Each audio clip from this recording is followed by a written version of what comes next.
Good evening, everybody. It's once again Ted the Speed Learner, and I am here once again to discuss a computer term. This time we're going to be discussing L1 and L2 cache. I know that looks like cache, but it is cache. Alright, now, to explain this one, and I'm not going to go into super technical anything here because that would just be, yeah. When your computer first turns on, information from your hard drive immediately loads into your RAM. Now, here's the kicker. The CPU is actually faster than the RAM. Okay? The CPU processes at a faster rate of speed than the RAM can get information to the CPU. Remember, everything comes from the hard drive up to the RAM first, and then either goes to the CPU or goes to the disk burner. Okay? Remember I told you the RAM is like a buffer? Okay. So what they did was they said, okay, the most critical pieces of information need to be put in a cache, which an L1 cache can usually be found on the CPU itself, but there can also be a level 2 cache, which is on the motherboard instead of on the actual CPU.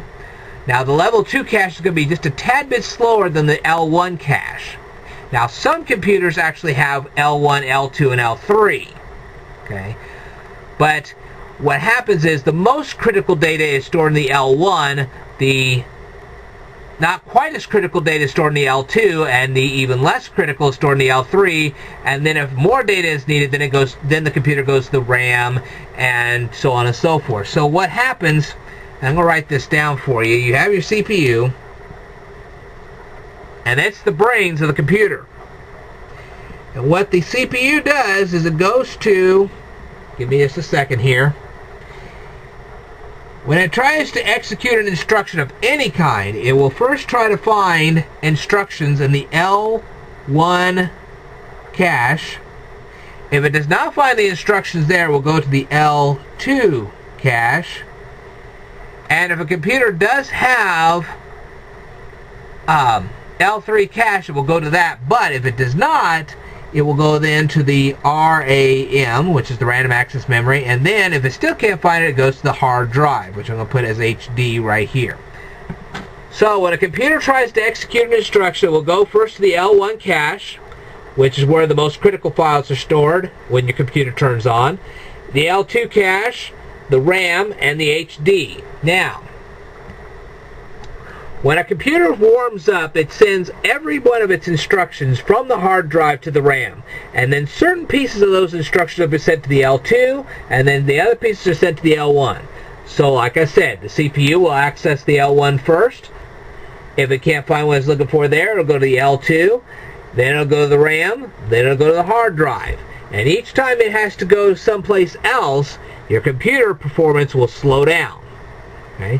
It doesn't slow down by much, but it will slow down because it takes longer to get information from the L2 to the CPU, or from the RAM to the CPU, or from the HD to the CPU than it does from the L1 to the CPU.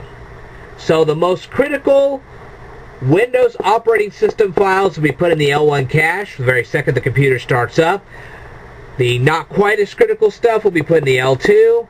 The RAM will be next, and the HD will be last. Okay? So, that's how all that works. Now, your computer runs a little bit faster when you add more RAM, because what happens is that more information from the hard drive can actually be put into the RAM when the computer first starts up. That means you can access that information faster. Alright? But even at that, the RAM here will be definitely slower than the CPU. Okay? So like I said, the CPU goes to the L1 first. If it can't find what it's looking for there, then it'll go to the L2, then it'll go to the RAM, and then it'll go to HD. And that's how your computer operates. The CPU will usually have an L1 on it. An L2 will usually be found on a motherboard that connects the CPU and the L1. Okay, it connects the CPU and the L1 to the RAM. And then, like I said, from there, the RAM is directly connected to the hard drive, and so on and so forth. And I could go on and go on, but I'm not going to. If you want more technical information, you're going to have to go someplace else. This is about the best I can get for you on such a short notice. I may cover it a little more in depth in a future video. So at least now you know what an L1 and an L2 is all about. I will tell you what now, keep in mind that some computers actually have an L3. Older computers tend to have them, more advanced computers tend to have them. Probably if you got a real modern computer, you probably do not have an L3.